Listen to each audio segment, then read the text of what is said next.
أعوذ بالله من الشيطان الرجيم. بسم الله الرحمن الرحيم.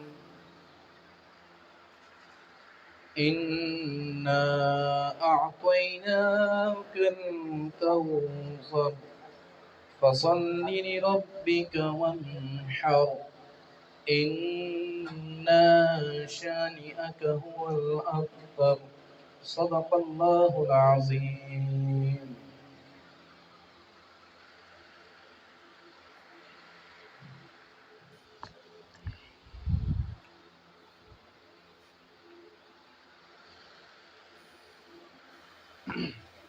چلو طیبہ بلایا جا رہا ہے، چلو طیبہ بلایا جا رہا ہے، مقدر کو جگایا جا رہا ہے، چلو طیبہ بلایا جا رہا ہے، مقدر کو جگایا جا رہا ہے، نہیں نیکوں پہ ہی دامان رحمت، بدوں کو بھی نبھایا جا رہا ہے، بدوں کو بھی نبھایا جا رہا ہے، عطا کر کے درود پاک ہم کو جہنم سے بچایا جا رہا ہے، عطا کر کے درود پاک ہم کو جہنم سے بچایا جا رہا ہے، جہنم سے بچایا جا رہا ہے، محمد کی غلامی میں جو آیا اسے آقا بنایا جا رہا ہے، محمد کی غلامی میں جو آیا اسے آقا بنایا جا رہا ہے، ذرا کھولے تو کوئی دل کی آنکھیں، ذرا کھولے تو کوئی دل کی آنکھیں، احد احمد میں پایا جا رہا ہے، احد احمد میں پایا جا رہا ہے، ذرا ہوشیار ہو نظارہ بازو، ذرا ہوشیار ہو نظارہ بازو، نقاب رخ اٹھایا جا رہا ہے، عطا خود کیجئے تاب نظارہ، حضوری میں بلایا جا رہا ہے، حضوری میں بلایا جا رہا ہے، حقیقت میں ہو جو کہ ذل ذاتی اسے بندہ بنایا جا رہا ہے، اسے بندہ بنایا جا رہا ہے، گدائے شیر صبح ہو کہ اب یوں، گدائے شیر صبح ہو کہ اب یوں مجھے سلطان بنایا جا رہا ہے، مجھے سلطان بنایا جا رہا ہے، چلو طیبہ بلایا جا رہا ہے، چلو طیبہ بلایا جا رہا ہے، مقدر کو جگایا جا رہا ہے۔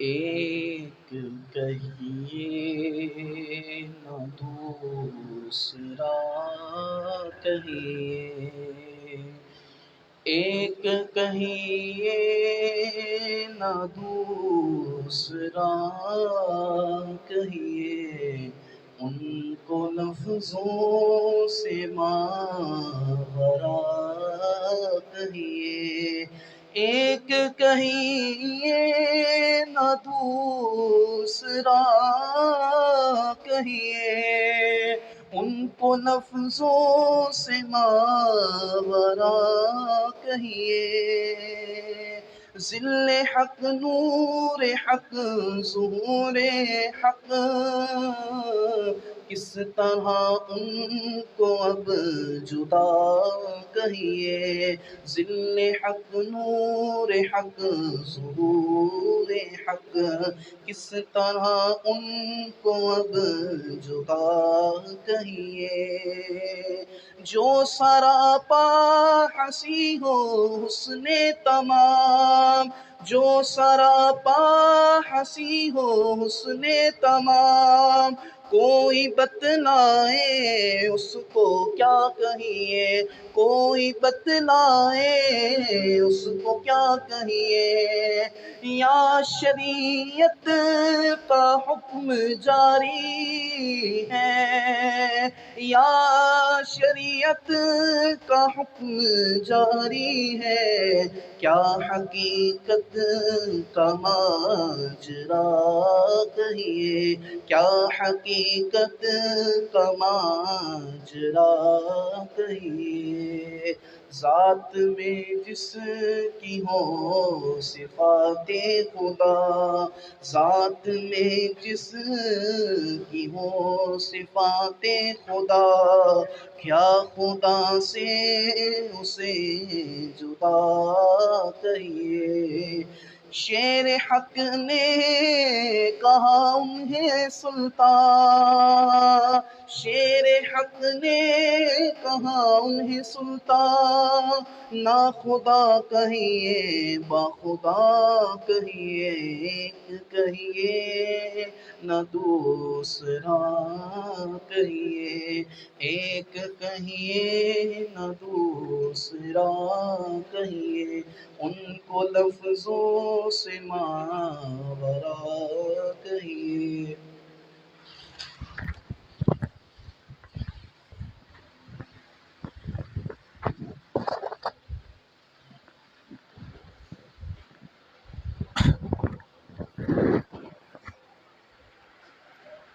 الحمد لله الذي أعلى منزلة المؤمنين بكريم خطابه، ورفع درجة العالمين بمعنى كتابه، وخص المستنبتين منهم بمزيد الإصابة وثوابه، والصلاة على النبي والسلام على آله الروحاني والجسماني أجمعين. أما بعد، قال تبارك وتعالى في القرآن المجيد والفرقان الحميد عن صراط الذين أنعمت عليهم، صدق الله العظيم وصدقنا رسولہ النبی الکریم۔ بعد حمد و صلات، حاضرین محترم، السلام علیکم ورحمۃ اللہ وبرکاتہ۔ کلام کی ابتدا سے پہلے نبی رحمت شفیع امت صلی اللہ علیہ وسلم کی بارگاہ میں ہدیہ درود پیش کریں۔ اللہم صلی وسلم دائما ابدا علی حبیبک خیر خلق کلہم۔ الحمدللہ علی احسانی، ہم نے اس ہفتہ وار محفل کے اندر تفسیر قرآن کا آغاز کیا تھا، تو ہم نے سورہ فاتحہ سے اس کی ابتدا کی تھی، اور آج الحمدللہ صراط الذین انعمت علیہم جو آیت کا حصہ ہے سورہ فاتحہ کا، آج ہم انشاءاللہ اس کی تفسیر مختصراً سماعت کریں گے۔ تو اب اللہ تبارک و تعالیٰ نے اب سورہ فاتحہ کی ابتدا کو دیکھے، پہلے فرمایا صراط المستقیم، سیدھا رستہ، اس کی ہم تفسیر پچھلے ہفتے گزر چکے۔ صراط کیا ہے؟ صراط کہتے ہیں رستے کو۔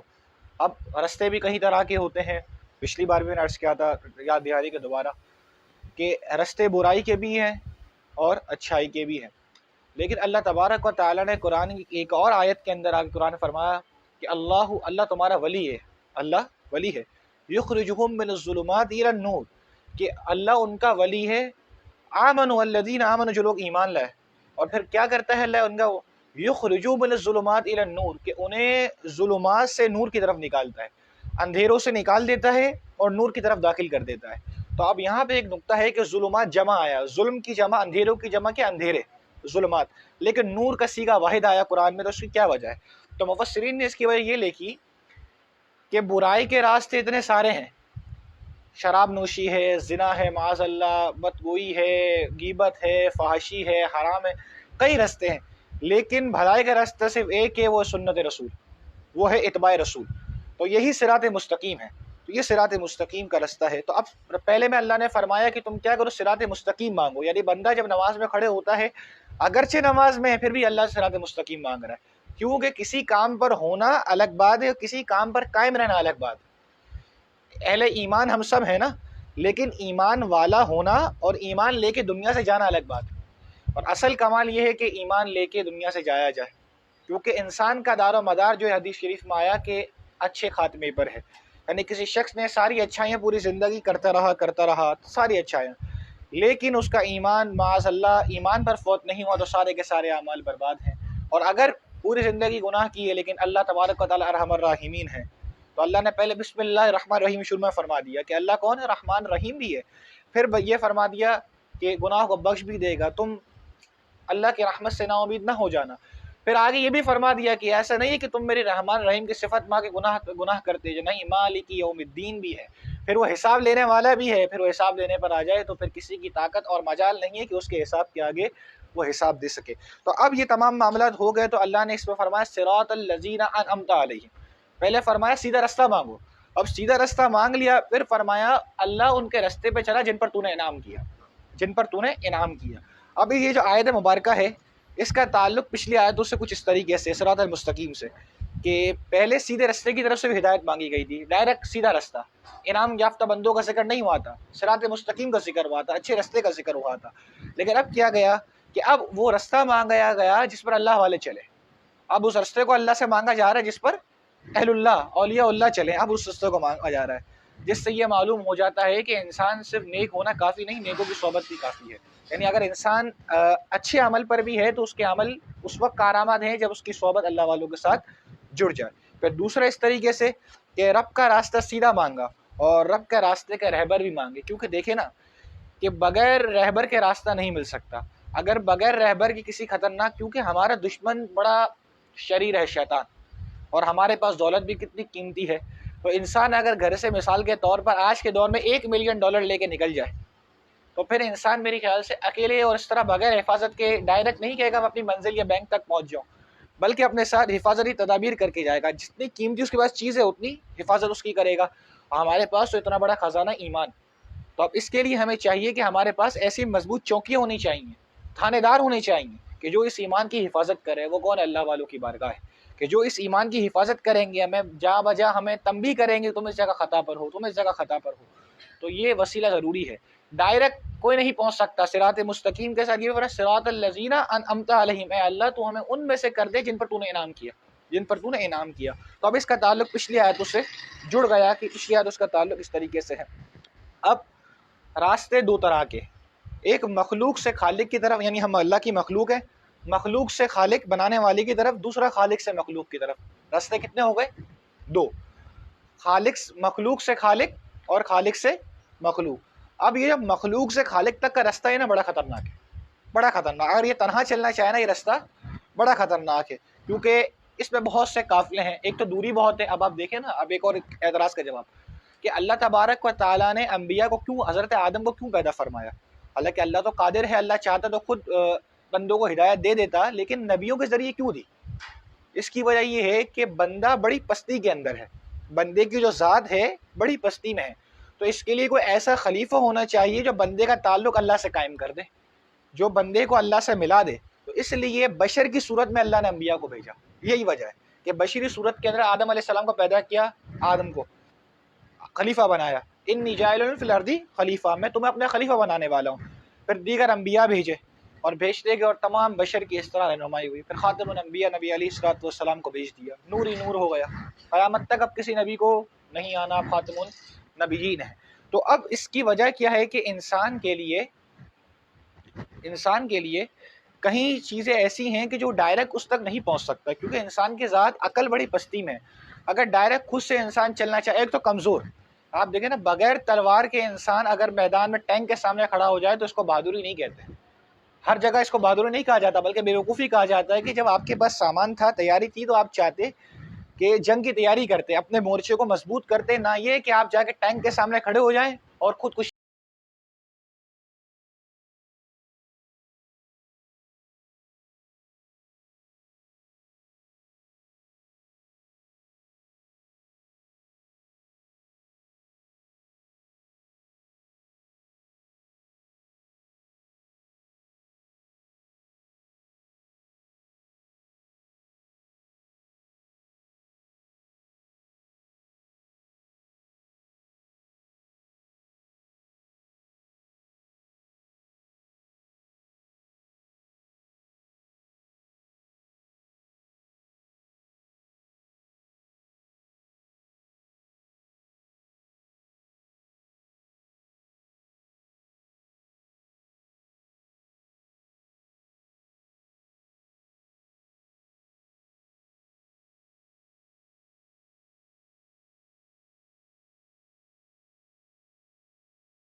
شروع کا نفس، کیونکہ یہ نفس کافر کو کبھی شرمندہ نہیں کرتا اس کے گناہ پر، یہ بڑی کافر اپنے کفر میں شرمندہ نہیں ہوتا، اس بات کو یاد رکھے، اسے پتہ ہے کفر ہے لیکن وہ اس پر شرمندہ نہیں ہوتا۔ مومن کون ہے؟ نفس لوامہ والا مسلمان، گناہ ہو جاتا ہے اس سے، لیکن پھر نفس کیا کرتا ہے، ایسا لگتا ہے میں کسی پہاڑ کے نیچے انسان دب گیا، اپنے بارے میں سوچتا ہے، اس سے کیا ہوتا ہے کہ جلدی میں اللہ سے توبہ کر لوں، اس گناہ سے سکون میں ہو جاؤں، تو نفس لوامہ ہے۔ لیکن جس کا نفس برائی کو برائی جاننا چھوڑ دے تو پھر ایسے شخص کا ایمان ختم ہو چکا ہے، کیونکہ حدیث شریف میں آیا من رعا منکم منکرا، کہ تم میں سے کوئی شخص کسی برائی کو دیکھے فلیغیرہ بیدہ، اپنے ہاتھ سے روکے، فإن لم یستطع بلسانہ، اور اگر وہ ہاتھ سے روکنے کی طاقت نہیں رکھتا تو اپنی زبان سے روکے، فإن لم یستطع فبقلبہ، اور اگر زبان سے روکنے کی طاقت بھی نہیں رکھتا تو اپنے دل میں برا جانے، وذالک اضعف الایمان، اور یہ ایمان کا ادنا درجہ ہے کہ کم سے کم برائی کو برائی تو جانے، لیکن آج ہمارے معاشرے میں کیا ہو گیا، ہم برائی کو برائی نہیں جانتے ہیں، ہم نے اپنا اسٹیٹس اور کیا بنا لیا کہ لوگ جس طرف چل رہے ہیں ہم اس طرف چل رہے ہیں۔ ہمارے جسٹیفائی ہونے کا انداز کیا ہے کہ اگر شادیوں میں گانے بجائے جاتے ہیں تو پورا معاشرہ بجاتا ہے، اگر اسراف کیا جاتا ہے پورا معاشرہ کرتا ہے، تو قبر میں ہم سے یہ نہیں پوچھا جائے گا پورا معاشرہ کیا کرتا ہے، قبر پوچھا جائے گا ما تقول فی حق ھذا الرجل، اس مرد کلندر رسول کے حضور کے بارے میں کیا کہتا ہے، رسول اللہ علیہ السلام کے بارے میں کیا کہتا ہے، اس کے بارے میں پوچھا جائے گا۔ اور ان مرد کلندر اولیاء اللہ کا ساتھ ہوگا تو ہم اس وقت کامیاب ہوں گے، ورنہ پھر اس وقت ہمارے کامیابی کا کوئی ذریعہ نہیں ہوگا۔ تو یہ ذریعہ، اور پھر انعمت علیہم کا تعلق پیر سے بھی ہے۔ اب یہ انعمت علیہم ایک سالک کے لیے اس کا پیر ہے۔ آپ دیکھیں نا حضور خواجہ غوری نواز رضی اللہ تعالیٰ عنہ کا ایک مرید فوت ہو گیا اور جب قبر میں چلے گیا تو عذاب کے فرشتے آ گئے، اور کچھ دیر نہیں ہوئی تو پھر اس کا عذاب بھی ٹل گیا۔ فرمایا کیا وجہ تھی؟ تو فرمایا حضور خواجہ غوری نواز اس کی مزار میں بیٹھے رہے اور اللہ سے عرض کرتے رہے میرے مرید پہ عذاب نہیں ہونا چاہیے۔ تو یہ پیر کی نسبت ہے کہ جو مرنے کے بعد بھی کام آتے، لیکن پیر کامل ہو اور مرید کا عقیدہ اس سے کامل ہو، یہ دونوں باتیں ضروری ہیں۔ اب خواجہ صاحب جیسا بندہ جو 90 لاکھ کو مسلمان کر رہا ہے، اتنا بڑا جید عالم، آپ سوچیں حسینی نسب اور کیا نسب آپ کا، لیکن حضور خواجہ غوری نواز کی شریعت کو دیکھے، شریعت کے عمل کو دیکھے، اللہ والوں کا کوئی فعل شریعت رسول سے باہر نہیں ہوتا، کسی فعل۔ اب بعض لوگ کہتے ہیں حضرت گیسو ادراز رحمۃ اللہ تعالیٰ علیہ کی زلفیں تو کندھوں سے نیچے تک تھیں، تو کیا وجہ ہے کہ شریعت کے خلاف انہوں نے کام کیا؟ تو اب ایک ہوتی ہے کیفیت اختیاری، انسان کی اپنی کیفیت ہوتی ہے، ایک ہوتی ہے انسان اپنی کیفیت میں نہیں ہوتا، جب اس پر وجد طاری ہو جاتا ہے تو انسان اپنے ہوش آواز میں نہیں ہوتا تو وہ شخص معذور ہے، اس پر قلم نہیں چلتا۔ لیکن ہمیں لازم نہیں اس کی پیروی کریں، اللہ والوں کے قول کی پیروی کی جائے گی، فعل کی پیروی ہر وقت نہیں کی جائے گی۔ اس کی وجہ یہ بندہ کوئی فعل کسی مجبوری کی وجہ سے بھی کر سکتا ہے، اور یہ بھی نہیں ہے کہ ہم فعل وقت ان سے بدظن ہو جائیں، کیا پتہ کوئی مجبوری ہو انہوں نے یہ فعل کیا ہو۔ تو یہ اعتدال کو رکھنا بڑا ضروری ہے۔ اور یہ انمتا والے لوگ کون ہیں؟ یہ تین طریقے کے رستے ہیں۔ دیکھیں، ایک رستہ ہے افراد، حد سے بڑھا دینا کسی چیز کو، حد سے بڑھا دینا، میں نے پہلے بھی عرض کی تھی۔ ایک ہے تفرید، حد سے گڑا دینا۔ اب اہل سنت کیا ہے؟ اہل سنت کا رستہ دیکھیں، ہم کون ہیں؟ سنی ہیں۔ اب اس رستے کو سمجھے، اس رستے کی اہمیت کو سمجھے اور عقیدہ اہل سنت سمجھے کیا ہے۔ بعض فرقوں نے کسی سے محبت کی تو آسمان تک لے گئے، اور یہی یہود النصارہ کا عمل تھا۔ عیسیٰ سے محبت کی، عیسیٰ کو اللہ کا بیٹا بنا دیا۔ حضرت عزیر سے محبت کی، حضرت عزیر علیہ السلام کو اللہ کا بیٹا بنا دیا۔ تو اب جب محبت کی، گلو کیا تو یہ معاملہ ہو گیا ان سے۔ حضرت موسیٰ سے محبت کی تو یہودیوں نے حضرت موسیٰ کو اللہ کا بیٹا بنا دیا۔ تو یہ محبت دیکھیں، محبت جب تک دائرہ شریعت میں رہ کر ہو جب تک ہے، لیکن جیسے ہی اس کا دائرہ شریعت سے باہر چلے جائے تو یہ گلو ہے، گمراہی ہے۔ یہود النصارہ نے کیا، اور یہی آج کیا بعض لوگ محبت کرنے میں آتے ہیں تو معاذ اللہ حضرت علی کو خدا تک لے کے چلے جاتے ہیں، استغفر اللہ من ذالک۔ اور ناسبی جو حضرت علی سے بغض رکھتے ہیں تو معاذ اللہ آپ کی شان کا انکار کر دیتے ہیں۔ تو حضرت علی المرتضیٰ رضی اللہ تعالیٰ نے فرمایا، دو لوگ میری وجہ سے ہلاک ہو جائیں گے، دو لوگ میری وجہ سے ہلاک ہو جائیں گے۔ ایک وہ لوگ جو مجھے حد سے بڑھا دیں گے، اور ایک وہ لوگ جو میری نفرت میں شرکت کریں گے، میری نفرت کے شریک ہوں گے، میری نفرت میں مبتلا ہو جائیں گے۔ یہ دو قسم کے لوگ ہیں۔ لیکن محبت کرنے والے اہل بیت سے کون ہوں گے؟ سنی صحیح العقیدہ ہوں گے۔ آپ دیکھیں 14 سال کی تاریخ اہل سنت کی اٹھا کے دیکھ لے، چاہے میدان کربلا کا معرکہ ہو، ہر وقت سنی ہر وقت اہل بیت سے محبت کرنے والوں کے ساتھ کھڑے رہے، ہر وقت۔ کوئی لمحہ ایسا نہیں آیا کہ سنیوں نے سیابان اہل بیت کے ساتھ چھوڑ دیا، کوئی وقت ایسا نہیں آیا۔ لیکن وہی لوگ جو آج اہل بیت کی محبت کا دم بھرتے ہیں، کوفہ میں جا کے چھوڑنے والے کون لوگ تھے؟ امام حسین، یہ بتایا جائے۔ آج تو محبت کے دم پر بڑی بڑی باتیں ہو رہی ہیں، لیکن کوفہ میں ساتھ چھوڑنے والے کون لوگ تھے؟ اگر تحقیق کر لی جائے تو اشارتاً یہ بات سمجھ آئے گی کوفہ میں ساتھ کس نے چھوڑا تھا؟ امام حسین کا۔ اور پھر افراح اور اہل سنت کو دیکھیں کہ حضرت علی کو مانتے تو ہیں رضی اللہ تعالیٰ عنہ، بے شک آپ کی فضیلت، لیکن افضل البشر بعد الانبیاء بالتحقیق سیدنا صدیق اکبر رضی اللہ تعالیٰ عنہ کو مانتے۔ اور اس بات کو یاد رکھیں،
فیسلٹیز. اب کرونا آیا، آپ دیکھیں بڑے بڑے ممالک جن کے پاس بڑی بڑی خصوصیات، جو کیا دعوے دار تھے ہمارے پاس بڑی بڑی ٹیکنالوجی ہے، لیکن کرونا آیا تو ایک آن میں پوری دنیا کی معیشت تباہ ہو گئی. تو یہ اللہ کا عذاب ہے. تو مطلب جب اللہ کی پکڑ پہ جب آتا ہے، جب اس کی عدل پر آ جاتا ہے، وہ احکم الحاکمین ہے، تو پھر کوئی ذات اس کے عدل سے نہیں بچ سکتی. اور رحم دلی پر آ جائے تو اسی لیے کسی شخص کو بخش دیا جائے گا. فرمایا کہ جب ایک شخص حدیث شریف میں آتا ہے کروٹ لیتے ہوئے اس سے لفظ سے اللہ کہا ہوگا، بروز حشر اسے اٹھایا جائے گا. فرمایا جائے گا تو نے یہ گناہ کیا، اللہ فرمائے گا، فرمایا جی اے میرے رب، ہاں میں نے یہ گناہ کیا، یہ گناہ کیا، یہ گناہ کیا، سارے گناہ کا اقرار کروا لیا.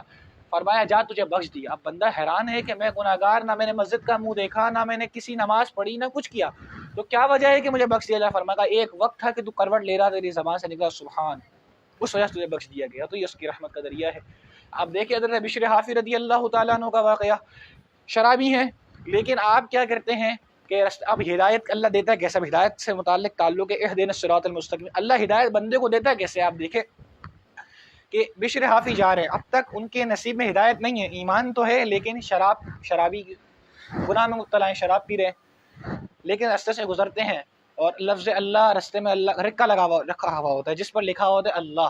کہتے ہیں کہ میرے رب کا نام ہے، اٹھاتے ہیں، چومتے ہیں اور اوپر رکھ دیتے ہیں، اور چوم کے رکھ تو دیا اور سیدھا اپنے شراب خانے کی طرف چلے جاتے ہیں.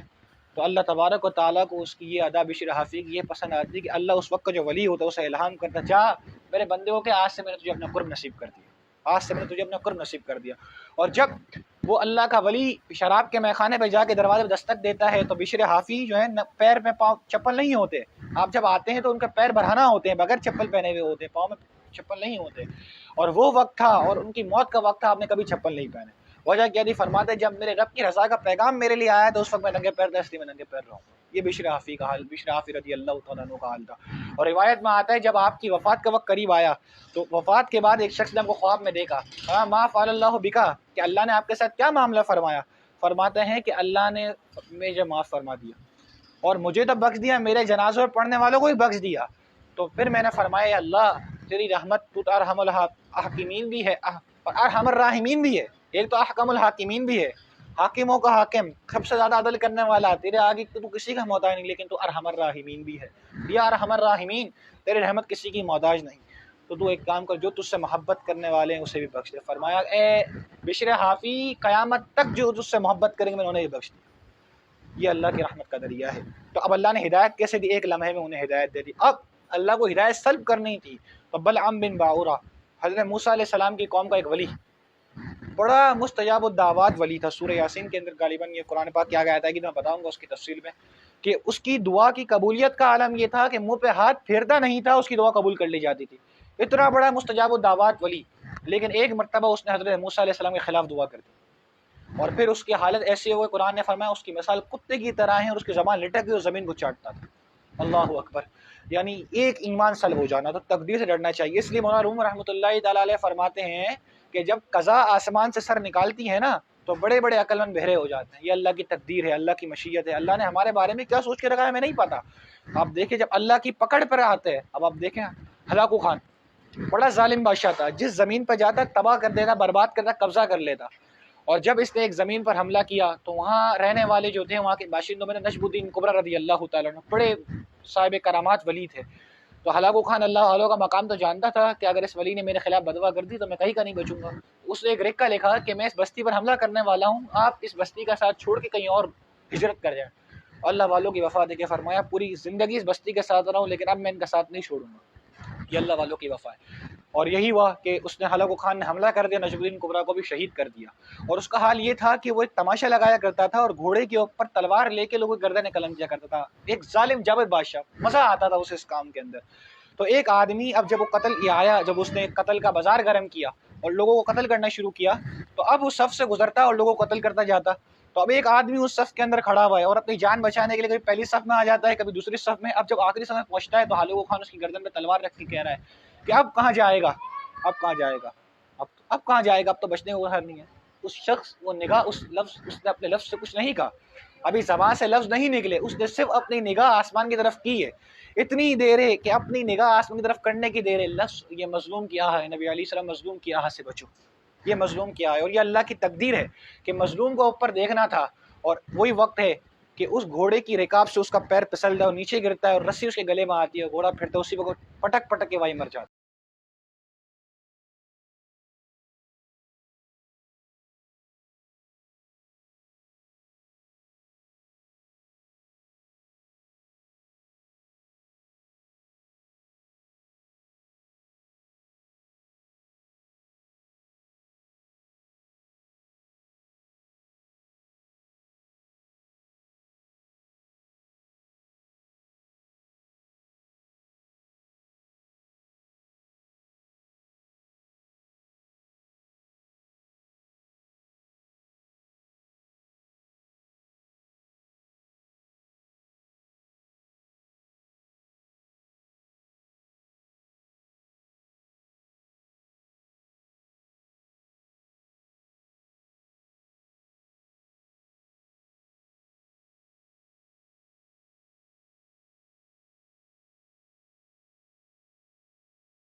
مقام کی عزت کرنی۔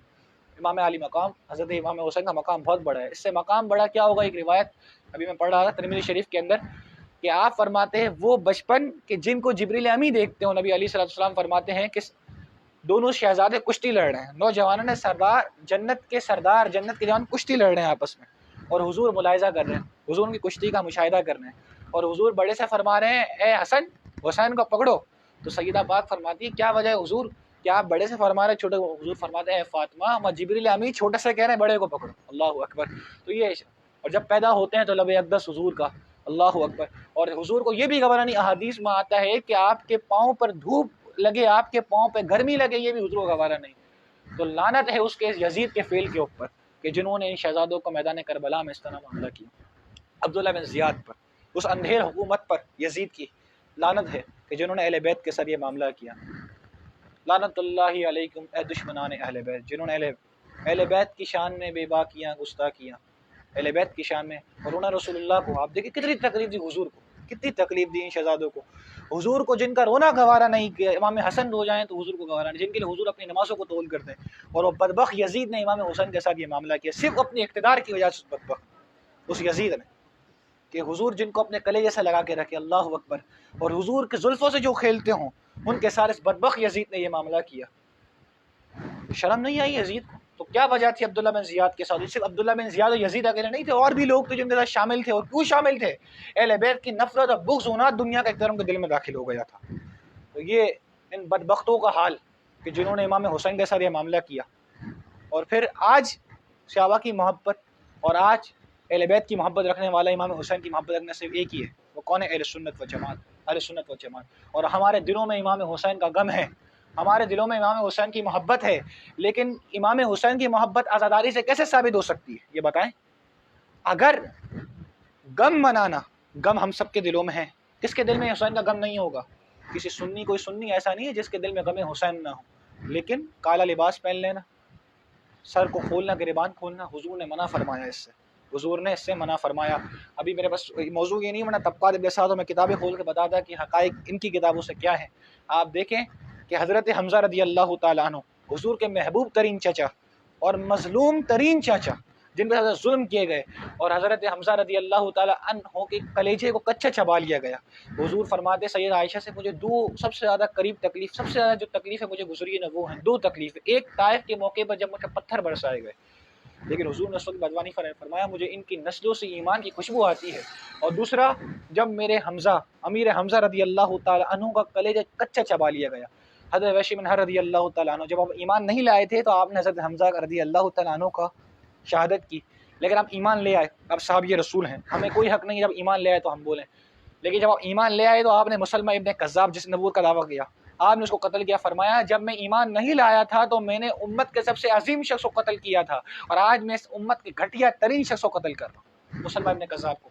اور جب آپ ایمان لے حضور کے پاس آئے، معافی مانگی، حضور میں ایمان لانا چاہتا ہوں، تو حضور نے فرمایا اے وحشی بن حرب تم ایمان تو لے آئے ہو لیکن ایک کام کرنا، تم میرے سامنے نہیں آنا، کیونکہ میرے چاچا کا غم تازہ ہو جائے گا، میرے چاچا کا غم تازہ ہو جائے گا. یہاں تو حضور حضرت وحشی کو سامنے نہیں آنے دے رضی اللہ تعالیٰ عنہ کو. تو پھر یہ ثبوت کہاں سے کہ جان بوجھ کے دیکھیں امام حسین کی سیرت بیان کرنا الگ بات ہے، لیکن جان بوجھ کے ایسا ماحول بنانا آہو پکار کا یہ منع ہے. 3 نیند سے زیادہ غم شریعت مطہرہ میں منع ہے. اور وہ امام حسین جنہوں نے شریعت رسول کے لیے اپنی گردن کٹا دی، تو ہم کیا خلاف شرع کام کریں گے؟ اسلام کے اندر تازہ غم پرانا کرنے کا تو حکم ہو سکتا ہے، لیکن پرانا غم تازہ کرنے کا کہیں حکم موجود نہیں. تو ہم یہ صراط مستقیم انعمت علیہم والے کون لوگ ہیں؟ اللہ والے لوگ ہیں.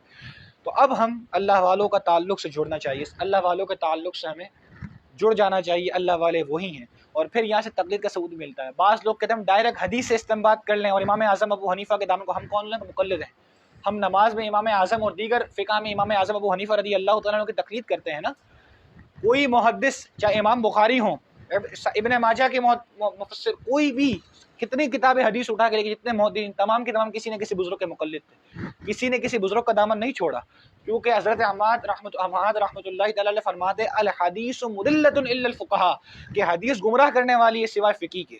کہ بندہ اگر ڈائریکٹ قرآن حدیث کو پڑھے گا تو یضل بھی کثیرا یہدی بھی کثیرا، کہ اللہ انہی کے ذریعے بعض کو ہدایت دیتا ہے، بعض کو گمراہ کرتا ہے. یہ ہدایت پانے والے کون لوگ ہیں؟ جو اللہ والوں کے ساتھ اپنا تعلق جوڑ لیتے ہیں. تو ڈائریکٹ نہیں پہنچا سکتے، اس لیے ہم بزرگان دین کی تقلید کرتے ہیں. اور لیکن آج ہمیں اللہ والوں کے ساتھ جڑنا تو ہے، لیکن آج ہمارا عالمیہ کیا ہے کہ آج ہمارے باپ داداؤں کا نام تو نہیں ہے نا، لیکن بزرگوں کے بابا و اجداد کا نام ہے. میرے علی کا نام ہے، سلطان الصوفیہ کا نام ہے، بزرگان دین کا نام ہے، حضرت صوفی اقبال سلطانی رحمۃ اللہ تعالی علیہ جن کے نام مدرسہ ہے، ان بزرگوں کا نام ہے. تو حضور غوث پاک کا نام ہے، ہمارے باپ داداؤں کے نام نہیں ہوں گے، ہم آج کے پیر ہوں گے، لیکن ان بزرگوں کی پوری زندگی اتباع رسول میں گزری ہے، پوری زندگی شریعت رسول کے دفاع میں گزری ہے۔ تو آج حیا آنی چاہیے ان لوگوں کو جو اپنی حرکتوں سے بزرگان دین کا نام بدنام کرتے ہیں۔ ان کو شرم نہیں آتی؟ کیا انہیں مر کے قبر میں نہیں جانا کہ جن بزرگوں کے نام کی نسبت ہے وہ کھا رہے ہیں، جن بزرگوں کے نام پہ وہ کاروبار کر رہے ہیں، جن بزرگوں کے نام پہ انہیں منصب ملے ہوئے ہیں، ان بزرگوں کے نام کو بدنام کرتے ہیں؟ انہیں شرم نہیں آتی؟ اپنی حرکتوں سے، اپنے فعل سے، ان کی وجہ سے بزرگان دین پہ انگلیاں اٹھے۔ تو اس بات کو یاد رکھے، مر کے قبر میں جانا ہے، اور آج انہی کی نسبت کھایا جا رہا ہے۔ تو آج کیا، آج بزرگان دین وہ ہیں جنہیں دیکھ کے اللہ یاد آ جائے۔ آج ہم نے مخلوق کو اپنا محتاج سمجھ لیا، ہم اپنے آپ کو داتا سمجھ رہے ہیں کہ آج کے پیر کو موت نہیں آنی۔ میں مشائخ کی بات نہیں کر رہا ہوں، آپ جانتے ہیں میں کن پیروں کی بات کر رہا ہوں۔ کیا آج کے پیر کو موت نہیں آنی ہے کیا؟ مال و اقتدار کی ہوس ایسی کہ پتہ نہیں، فانی ہے ارباب طرب کی کرسی، دائم قائم ہے صرف رب کی کرسی، جسٹس ہو گورنر کے وزیر اعظم، دیمک کی لپیٹ میں ہے سب کی کرسی، کہ صرف باقی رہنے والی ذات اللہ کی، سب کو جانا ہے۔ تو آج مال و اقتدار یعنی اتنا کہ آج مخلوق ہمارے در پر آئے تو ہم اسے جھاڑ کے اور پتہ نہیں عجیب بدتمیزیوں سے بھیج دیا جائے مخلوق کو، اور مخلوق کو علم سے رسول اللہ کی شریعت سے واقف نہ کریں، کیونکہ اگر امت اگر رسول اللہ کی شریعت سے واقف ہو جائے گی تو ان کو کون پوچھے گا؟ اگر امت اللہ سے مل جائے گی تو پھر ان کو جعلی فراڈوں کو کون پوچھے گا؟ تو بڑی درد کی بات ہے، آج سلسلوں کے لیے بڑی درد کی بات ہے۔ جن کو بزرگوں سے محبت ہے آج دیکھ کے روتے ہیں کہ بزرگوں کے نام پہ کیا ہو رہا ہے۔ آج میرے علی کا مقصد یہ تھا، داتا صاحب کا مقصد یہ تھا، فرید الدین گنج شکر کا مقصد یہ تھا؟ نہیں، حضور غوث پاک کا مقصد یہ نہیں تھا۔ 40 سال مسند تدریس بیٹھ کر توحید بیان کی، اللہ سے ملایا، اللہ کا واصل باللہ کیا، اور آج اگر ان پیروں کی بارگاہ میں کوئی آئے تو اللہ کو بھول جاتا ہے۔ کیا وجہ ہے؟ کیا آج تم دنیا کی محبت، اتنی دنیا کی محبت کہ تم اپنی دنیا کی محبت کمانے میں فارغ نہیں ہو رہے؟ یہ تو کہتے ہو کیا کیا نہیں ہے میرے پاس، یہ بھی سوچا ہے کہ جاؤ کہ کیا کیا چھوڑ کر، کچھ حدیث ایسے جو کہہ دیں منہ پہ اسرائیل سے، کیوں مرے ہم اس قدر بینکوں میں پیسہ چھوڑ کر، مسند پیری پہ تم جم کر نہ بیٹھو اے نصیر، ایک دن اٹھ جاؤ گے یہ سارا تماشا چھوڑ کر۔ تو دنیا ایک تماشا ہے، تو اپنے دل کو لا الہ کے کلمے سے صاف کر لو، اور اپنے دل میں کلمے کی شمع کو اجاگر کر لو، اور اللہ والوں سے دامن جڑ جاؤ، اللہ والوں کا درد پیدا کرو۔ آج کے دور میں صحیح طور پر اللہ والوں کے لیے کام کرنے کی ضرورت ہے۔ آج لوگوں کو بزرگوں سے دور کیا جا رہا ہے کہ بزرگوں سے دور ہو جاؤ۔ یاد رکھیں، بزرگوں سے دور ہو جائیں گے تو ایمان نہیں بچے گا۔ اگر ایمان کی سلامتی ہے تو بزرگوں کے دامن کے ساتھ ہیں، بزرگوں کے دامن کے بغیر ایمان نہیں ہے۔ تو آج آپ کو دور کیا جا رہا ہے، پھر ایک فراڈی طبقہ آ کے بیٹھ جاتا ہے اور آپ کو دوسری طرف لے کے چلے جاتا ہے۔ تو بڑے درد کی بات ہے میرے دوستوں، بڑے درد کی بات ہے۔ اور اللہ تبارک و تعالی ہدایت دے، اور سب سے دعا ہے کہ اللہ تعالی ہمیں بھی ہدایت دے۔ اور آخر دعوانا الحمد للہ رب العالمین۔ یہ درس قرآن آخر میں بات کر دوں، ہفتہ وار ہوتا ہے، آب احباب سے درخواست ہے، ہم بلانے مسجد میں بھیجتے ہیں لڑکوں کو، تو 9:30 سے 10:30 ایک مختصر ٹائم ہوتا ہے۔ امید ہے آپ کو جو باتیں سمجھ آئی ہوں گی۔ تو 1 گھنٹہ یہ درس قرآن ہوتا ہے، برائے کرم اس درس قرآن میں شرکت کریں، اور بھی لوگوں کو لے کر آئیں۔ دیکھیں 1 گھنٹہ ہم کیا حضور کے قرآن کو، اللہ کے قرآن کو سمجھنے کے لیے وقت نہیں دے سکتے کیا؟